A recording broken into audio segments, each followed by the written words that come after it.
In a riveting television interview that left viewers stunned, acclaimed actor and filmmaker Mel Gibson dropped a bombshell that sent shockwaves through the nation. During what was expected to be a routine appearance on Evening Spotlight with host Caroline Hart, Gibson veered from the usual Hollywood small talk to make explosive allegations about the true nature of Los Angeles' devastating wildfires. The tension in the studio became palpable as Gibson, known for his passionate delivery, leaned forward in his chair and declared, "What's happening with these fires isn't natural, it's orchestrated." Hart's expression shifted from professional interest to visible skepticism as Gibson continued to unfold his narrative about what he claimed was a calculated scheme to clear high-value land for profit. The veteran actor, who has long maintained a residence in the affected regions, spoke with unwavering conviction as he described patterns that he claimed had gone unnoticed by the general public. "These aren't random acts of nature," Gibson asserted, his voice carrying the weight of someone who had spent considerable time piecing together a complex puzzle. "When you look at where these fires are starting, who owns the land, and what happens afterward, it all points to something far more sinister." Host Caroline Hart, known for her tough questioning style, attempted to maintain journalistic objectivity while pressing Gibson for more concrete details. The exchange quickly became one of the most talked-about television moments of the year, as millions of viewers watched the Hollywood star transform from entertainer to passionate whistleblower before their eyes.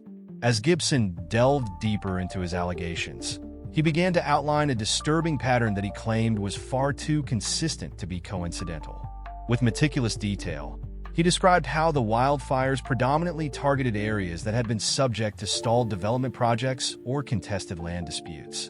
The actor produced a folder of documents, spreading them across the interview desk as Hart leaned in for a closer look. "Look at these land auction records," Gibson said, his finger tracing across various documents. "Every major fire in the last 5 years has been followed by massive land acquisitions at fire sale prices." He outlined how certain corporate entities had mysteriously withdrawn development applications just months before fires ravaged the same areas, only to return with new proposals once the land had been cleared. The actor's research pointed to a troubling trend of deregulation measures being fast-tracked in fire-affected zones. These policy changes, he argued, consistently benefited large development corporations while disadvantaging existing property owners. Gibson cited numerous instances where luxury development projects materialized with unprecedented speed in areas that had recently been devastated by wildfires. "I've spoken to people on the inside," Gibson continued, his voice growing more intense. "Former employees of these corporations who've confirmed that there were discussions about post-fire acquisition strategies months before any fires occurred. These weren't contingency plans, they were roadmaps." The evidence Gibson presented included timing analyses of fire outbreaks coinciding with blocked environmental impact studies and rejected community development proposals. He highlighted cases where local residents had been pressured to sell their properties at reduced prices immediately after fires, only to see the same lands incorporated into massive development projects months later. Most compelling were the geographical patterns Gibson identified. Using satellite imagery and property records, he demonstrated how fire paths often seem to conveniently avoid certain properties while devastating others, creating perfect corridors for future development projects. "These aren't random burn patterns," he insisted. "They're too precise, too convenient for the developers who swoop in afterward." Hart, while maintaining her professional skepticism, found herself unable to dismiss the mounting evidence.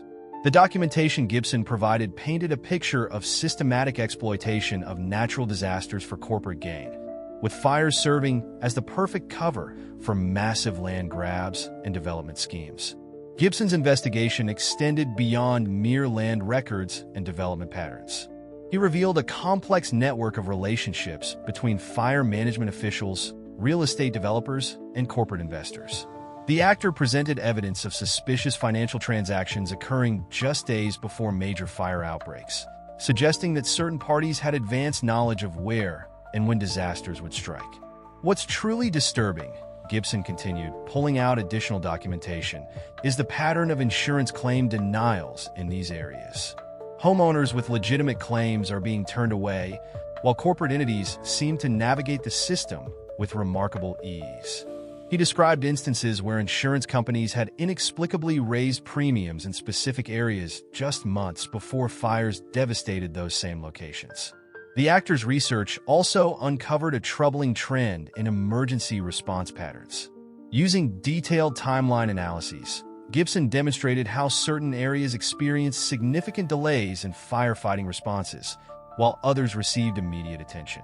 These disparities, he argued, couldn't be explained by standard emergency protocols or resource limitations. "We're seeing selective protection," Gibson stated firmly.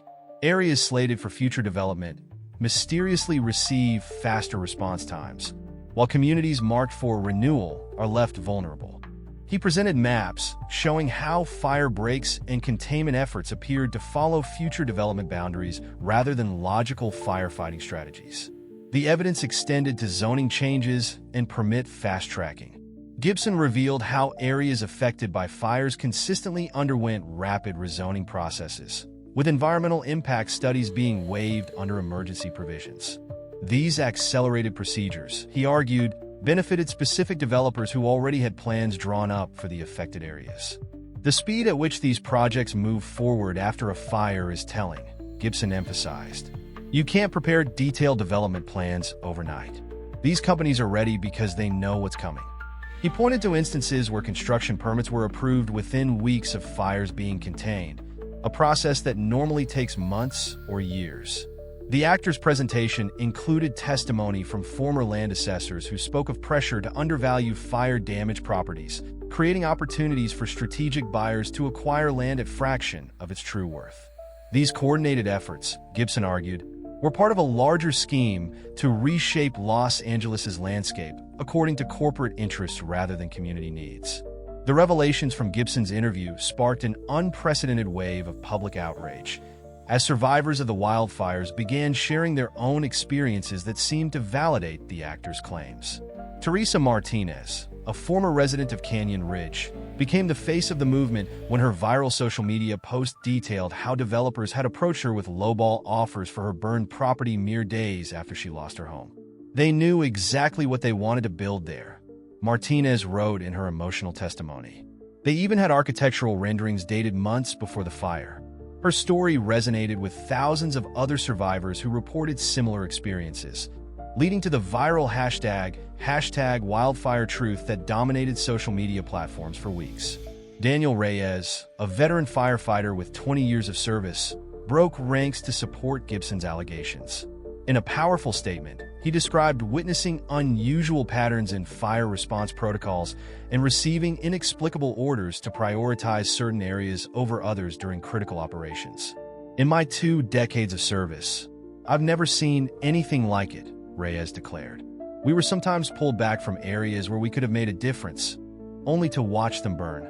The public's response transformed from initial skepticism to widespread demands for accountability.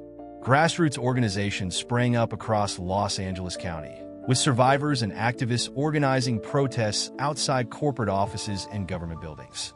Community meetings that once drew dozens now attracted thousands, as residents shared stories of suspicious development patterns and coordinated pressure to sell their properties.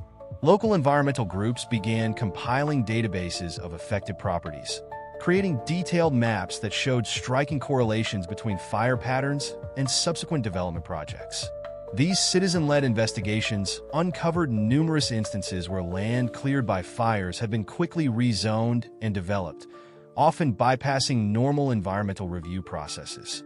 The movement gained further momentum when several former real estate agents came forward with accounts of being pressured to target fire-affected homeowners. They described receiving lists of properties to approach before the embers had even cooled, with specific instructions on how to leverage owners' vulnerability and desperation. The public outcry reached new heights when community members organized a massive demonstration in downtown Los Angeles, drawing over 10,000 participants. Survivors carried photos of their destroyed homes alongside current images showing luxury developments rising from the ashes. The contrast painted a stark picture of displacement and corporate opportunism that could no longer be ignored.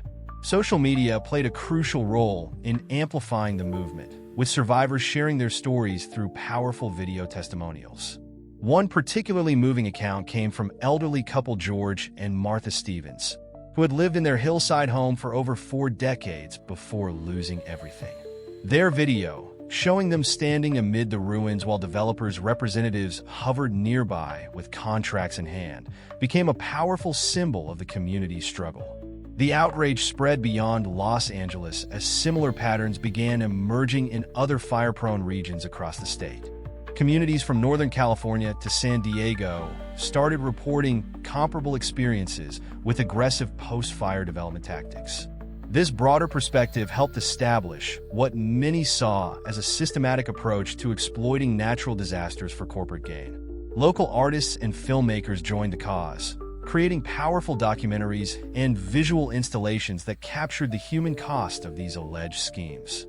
Their work highlighted the destruction of multi-generational family homes and tight-knit communities, replaced by luxury developments that forever altered the social fabric of affected neighborhoods. The movement gained unexpected allies when several former corporate employees, speaking anonymously, confirmed aspects of Gibson's allegations.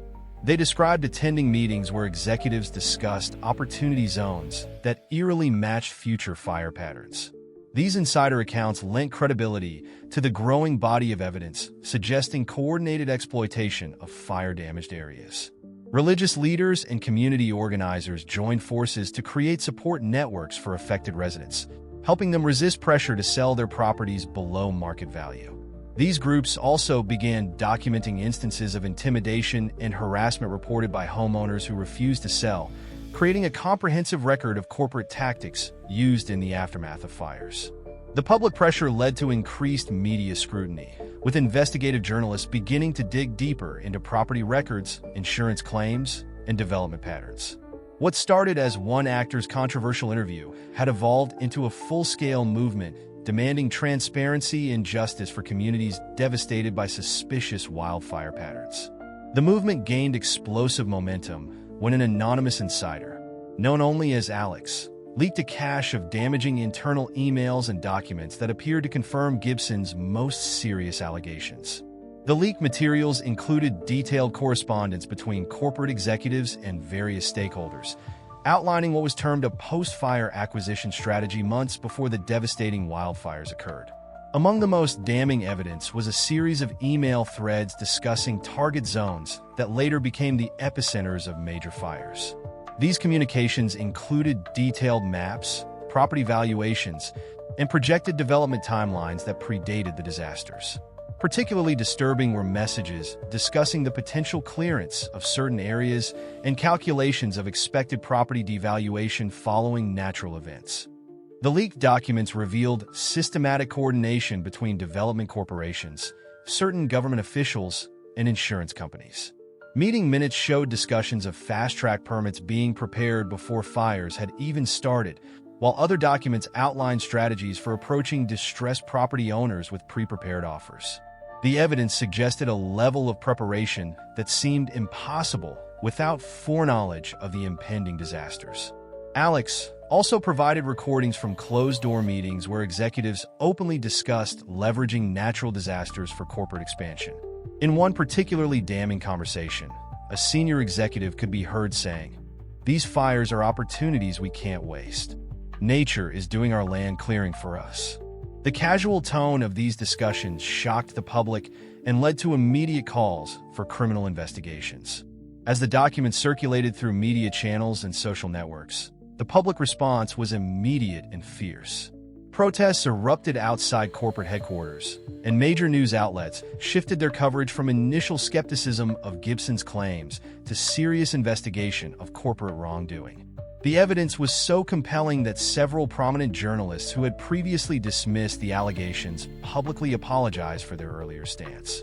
The whistleblowers' revelations included detailed financial records showing suspicious patterns of land options being purchased just before fires broke out, and insurance policies being adjusted in ways that suggested advanced knowledge of impending disasters.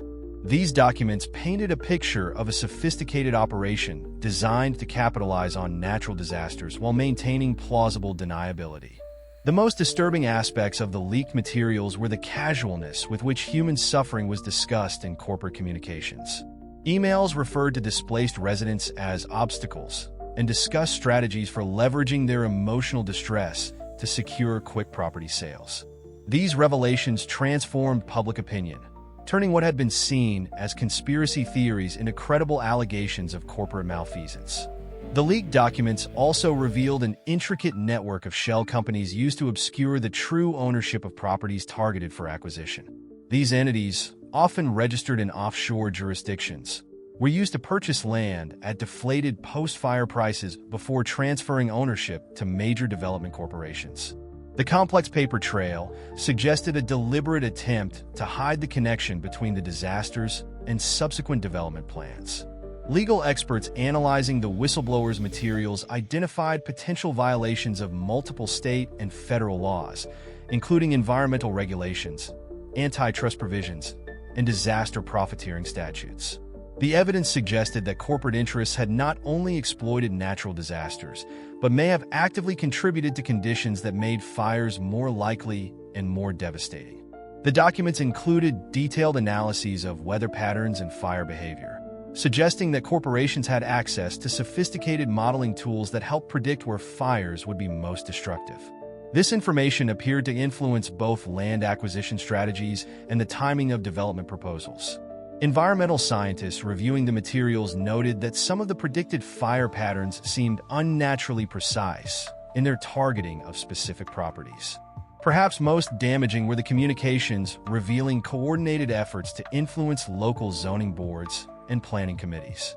The leaked email showed how corporate representatives worked behind the scenes to fast-track permit approvals and bypass environmental impact studies in fire-affected areas. These revelations led to immediate calls for investigation into possible corruption at multiple levels of government. As more documents came to light, a pattern emerged showing how insurance claims were systematically manipulated to benefit corporate interests while disadvantaging individual property owners. Internal memos discussed strategies for delaying or denying legitimate claims while expediting those that aligned with development plans. This evidence of insurance fraud added another layer to the growing scandal. The whistleblowers' materials also included detailed financial projections showing how corporations plan to profit from the reconstruction process. These documents revealed a cynical calculation of expected returns based on the destruction of existing communities and their replacement with luxury developments. The cold precision of these calculations, made months before the fires occurred, struck many as particularly damning evidence of premeditation. The mounting evidence and public pressure finally catalyzed meaningful institutional reform. State and federal investigators launched comprehensive probes into the allegations, resulting in substantial fines and criminal charges against several corporate executives and their accomplices. The investigations uncovered a web of corruption that extended far beyond initial suspicions, leading to a series of high-profile arrests and resignations. Legislative hearings became the battleground for systemic change as survivors, activists, and experts testified about the need for stronger protections. New laws were drafted and passed with unprecedented speed, establishing stricter oversight of post-disaster development and creating robust protections for property owners in fire-affected areas. The reforms included mandatory cooling-off periods before development proposals could be submitted for burned areas and enhanced scrutiny of property transactions following natural disasters. Mel Gibson, reflecting on the impact of his initial interview, expressed both satisfaction and solemn determination. "Truth matters," he stated during a follow-up appearance with Caroline Hart. "When people stand together against corruption, real change is possible." His words resonated with a public that had witnessed the power of collective action in forcing institutional accountability. The reforms extended to insurance industry practices, with new regulations requiring transparent claim processing and independent oversight of post-disaster assessments. Insurance companies were prohibited from sharing privileged information about affected properties with development interests, closing a significant loophole that had enabled exploitation. Caroline Hart, whose initial skepticism had given way to determined advocacy, used her platform to push for even broader reforms. She highlighted the need for fundamental changes in how communities approach disaster preparedness and recovery, emphasizing the importance of protecting vulnerable populations from predatory practices. The movement sparked a nationwide conversation about disaster capitalism and led to the establishment of community oversight boards with real power to influence development decisions. These boards, comprised of local residents and independent experts, were given authority to review and challenge suspicious patterns of post-disaster development. The systemic changes extended to environmental protection, with new requirements for maintaining natural fire breaks and restrictions on development in high-risk areas. The reforms represented a significant shift in priorities, placing community safety and environmental sustainability above corporate profits in land use decisions. The exposure of corporate exploitation behind the Los Angeles wildfires stands as a powerful testament to the impact of collective action and unwavering pursuit of truth. What began with one man's courage to speak out on national television evolved into a movement that fundamentally transformed how our society addresses natural disasters and corporate accountability. The victory achieved by community activists, whistleblowers, and concerned citizens demonstrates that even the most entrenched systems of corruption can be dismantled when people unite for justice. The reforms enacted in the wake of these revelations have created a new paradigm for disaster response and community protection, ensuring that future generations will be better shielded from exploitation during their most vulnerable moments. As survivors rebuild their communities under these new protections, their stories serve as both a warning and an inspiration. The warning is clear: eternal vigilance is the price of justice. The inspiration lies in the proof that ordinary citizens, when united in purpose, can successfully challenge powerful interests and create lasting change. The legacy of this movement extends far beyond Los Angeles, inspiring similar investigations and reforms across the country. Communities nationwide have adopted the lessons learned, implementing preventive measures and establishing vigilant oversight systems to protect vulnerable populations from disaster profiteering. Perhaps most importantly, this chapter in our history reminds us that power truly lies in courage, not silence. The transformation from helpless victims to empowered advocates demonstrates how collective action can overcome seemingly insurmountable odds. As we face future challenges, the story of the Los Angeles wildfire revelation stands as a beacon of hope and a call to action, proving that when people stand together, justice can prevail over greed, and truth can triumph over deception. If this story moved you, don't forget to like, share, and subscribe to our channel.